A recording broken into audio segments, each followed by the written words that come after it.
தமிழகத்தில் 10 ஆண்டுகளாக தன்மானம் இல்லாமல் உருந்து கிடந்த ஆட்சியை திராவிட மாடல் அரசு அகற்றிவிட்டு வெளிச்சம் பாய்ச்சி இருப்பதாக முதலமைச்சர் ஸ்டாலின் தெரிவித்துள்ளார்.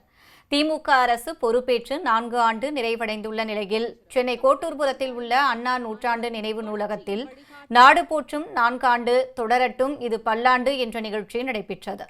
இந்நிகழ்ச்சியில் முதலமைச்சர் பங்கேற்று 4 ஆண்டு சாதனை குறும்படத்தை பார்வையிட்டார்.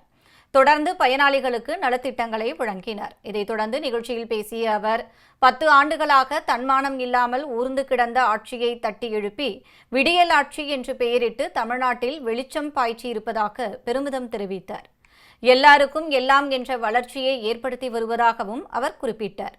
அடுத்த ஓராண்டில் பல திட்டங்களை நிறைவேற்ற உள்ளதாகவும் அடுத்த பேரவைத் தேர்தலிலும் திமுக வென்று ஆட்சி அமைக்கும் என்றும் உறுதிபட தெரிவித்தார். 10 ஆண்டு காலமா படுபாதாளத்துக்கு தள்ளப்பட்டு தன்மானம் இல்லாத கூட்டத்தால தரையில ஊர்ந்து கிடந்த தமிழ்நாட்டை தட்டி எழுப்பி தமிழ்நாட்டுக்கும் தமிழருக்கும் விடியலை கொடுக்கணும்னு உறுதியேற்று அதுக்கு விடியல் ஆட்சின்னு பெயரிட்டோம். தமிழ்நாட்டை பல மடங்கு முன்னேற்றி இருக்கோம்.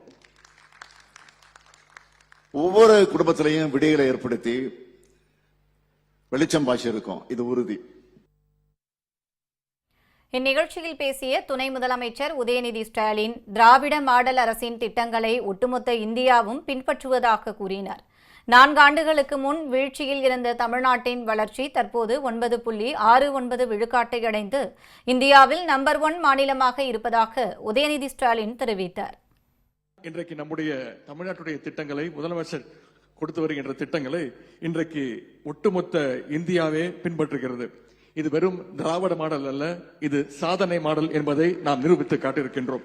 5 ஆண்டுகளுக்கு முன்பு வீழ்ச்சியில் இருந்த தமிழ்நாட்டுடைய வளர்ச்சி சதவீதம் நம்முடைய முதலமைச்சருடைய திட்டங்களால் இன்றைக்கு 9.69% இந்தியாவிலே முதல் இடத்தை அடைந்திருக்கின்றது. இந்த சாதனைகளோடு நம்முடைய திராவிட மாடல் அரசு இன்று 5ஆம் ஆண்டில் அடியெடுத்து வைக்கின்றது.